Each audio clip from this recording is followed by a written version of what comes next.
Olá, eu sou o professor Levi e nós vamos começar agora com simplesmente direito penal. O que nós vamos tratar? Vamos tratar agora de crime impossível. Vamos tratar agora de crime impossível. Vamos lá. O que é o crime impossível? Ocorre quando o agente, ao dar início à prática delituosa, ou seja, a conduta, vê impossível a consumação. Por causa de quê? Por causa da absoluta ineficácia do meio ou do objeto material empregado.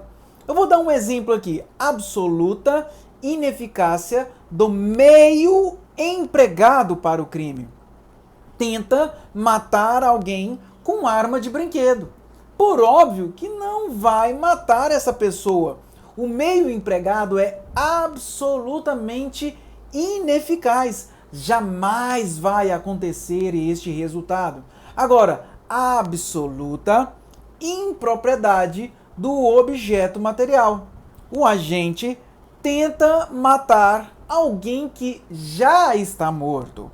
O objeto do crime, o corpo, não pode ser morto duas vezes. Continuando com vocês, uma atenção. O crime ele é constituído de conduta e de resultado. Se eu inicio a conduta, mas o resultado jamais vai ser alcançado, nós estamos tratando então de crime impossível. Tem previsão legal? Óbvio que sim. O artigo 17 diz assim, vamos ler? Não se pune a tentativa quando, por ineficácia absoluta do meio ou por absoluta impropriedade do objeto, é impossível consumar o crime.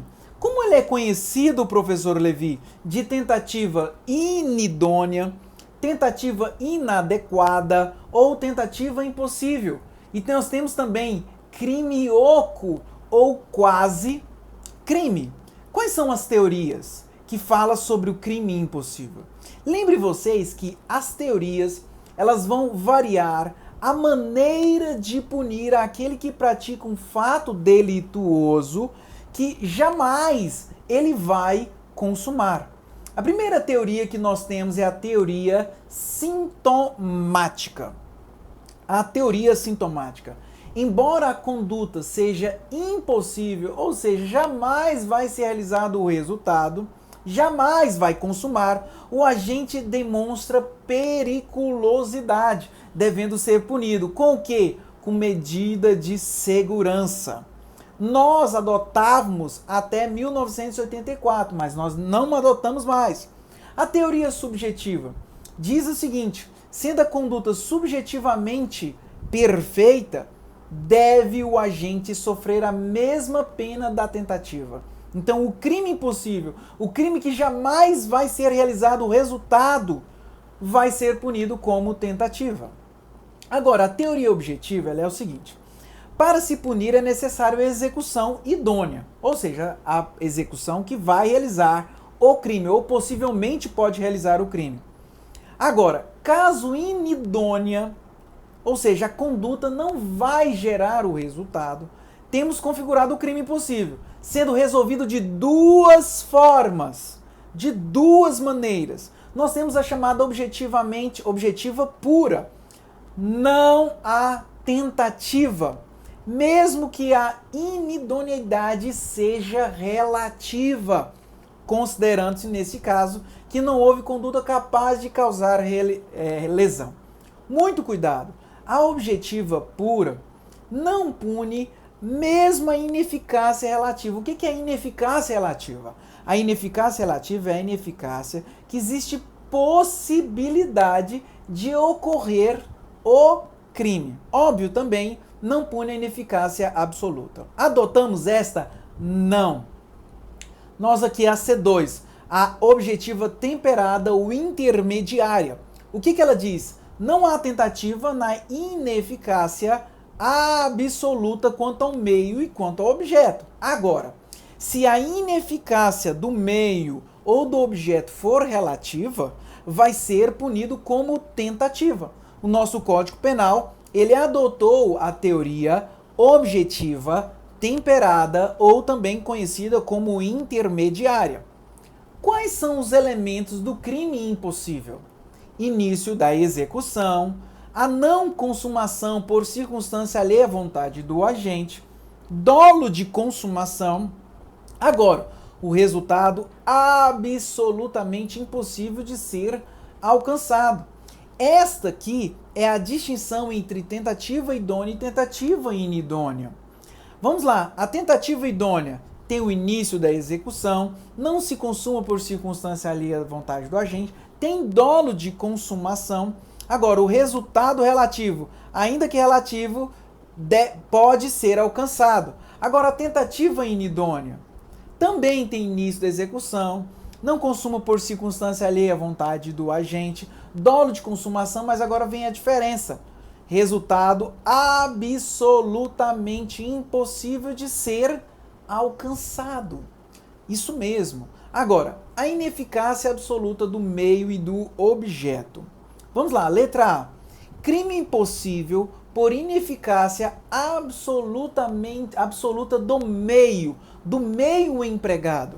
Ocorre quando os instrumentos postos a serviço da conduta não é eficaz, em hipótese alguma, para a produção do resultado. Professor, agora me dê exemplos. Por exemplo, Buriquita tenta matar alguém disparando tiros com pistola de água. O meio empregado é absolutamente ineficaz. Usa documento grosseiro, falsificado, capaz de enganar ninguém. Você pega uma página, um papel A4 e coloca lá, identidade. Óbvio, não vai conseguir enganar ninguém. Vamos lá. Crime possível por ineficácia absoluta agora do objeto. Não do meio empregado, mas agora do objeto. Ocorre quando a pessoa ou coisa que representa o ponto de ineficácia da ação delituosa não serve à consumação do delito.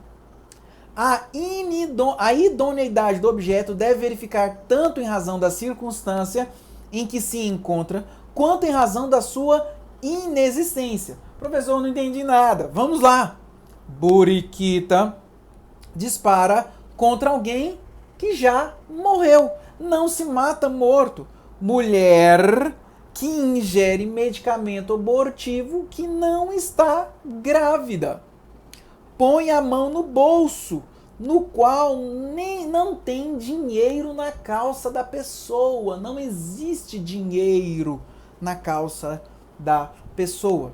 Agora, se a ineficácia for relativa quanto ao meio objeto, vai responder por tentativa. Vamos trazer aqui alguns casos. O que é meio relativamente inidôneo? Pune-se como tentativa quando o meio empregado para o fato criminoso não for suficiente para a consumação do delito por circunstância acidental, ocasional, é uma circunstância alheia. Olha o exemplo. Gatilho que não aciona. Ponto. Furta bolsa que está vazia. Outro caso, falsificação grosseira que é capaz de enganar algumas pessoas. Agente que utiliza munição velha que acaba lencando. Grávida que usa medicamento vencido. Ela está grávida, mas utilizou um medicamento vencido. Então a ineficácia aqui ela é relativa. Vamos lá. Objeto material relativamente inidôneo. Pune-se como tentativa o objeto material, quando o objeto material é relativamente inidôneo, no qual apresenta alguma condição ocasional que obsta a ação danosa do agente. Olha o exemplo. É atirador que dispara no peito da vítima. Só que a vítima está com colete à prova de bala. Se ela não tivesse um colete, óbvio, muito provavelmente teria matado. Agente que põe a mão no bolso esquerdo para pegar a carteira. Porém, contudo, todavia, o dinheiro está no bolso direito. Cuidado, porque se não tiver dinheiro nenhum, não tem jeito de furtar. Se não existe dinheiro, não furta. Agora, se o dinheiro está num bolso, ou numa bolsa, num lugar que ele errou, o objeto, ele é relativamente inidôneo. Agora, crime impossível por obra do agente provocador. Se eu provoco o agente para praticar o crime, não existe crime, porque eu provoco e ao mesmo tempo eu vou utilizar meios para que o crime nunca se consuma. É o caso em que o agente induz, instiga o sujeito a praticar o crime e toma todas as precauções para que ele não se consome. A doutrina denomina isso de delito putativo por obra do agente provocador, delito de ensaio, ou também conhecido como delito de experiência. Então, se eu coloco uma pessoa ali para que o estuprador atue contra aquela pessoa, mas ao mesmo tempo eu utilizo meios para que nunca esse crime aconteça, o crime ele é chamado de impossível. Inclusive tem uma súmula do STF.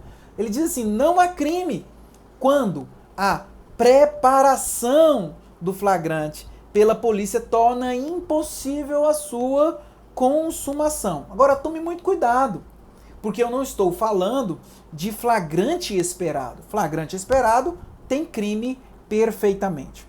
Eu vou trazer aqui alguns exemplos da jurisprudência com relação a crime impossível. Vamos lá. Furto de dinheiro cujas cédulas são marcadas para descobrir o agente criminoso. Arma descarregada, por exemplo, por sua mulher, ainda que o agente não saiba dessa desmuniciamento. Outros exemplos. Comprovado por laudo pericial a completa inaptidão da arma de fogo. A arma de fogo não presta, não tem jeito de ser utilizada. Cuidado, isso é jurisprudência. Outro exemplo, tenta matar com substância que não é venenosa. Agora, contudo, se o veneno for apto, mas ministrado com dose insuficiente, óbvio, tentativo, porque a ineficácia é relativa. Olha lá, exemplo jurisprudencial que não admite crime impossível, furto de estabelecimento com sistema eletrônico de vigilância. Foi hoje, tratamos sobre crime impossível com simplesmente direito penal. O meu nome é Levi, professor Levi, e eu espero que você tenha aprendido um pouquinho mais do nosso direito penal. Até breve.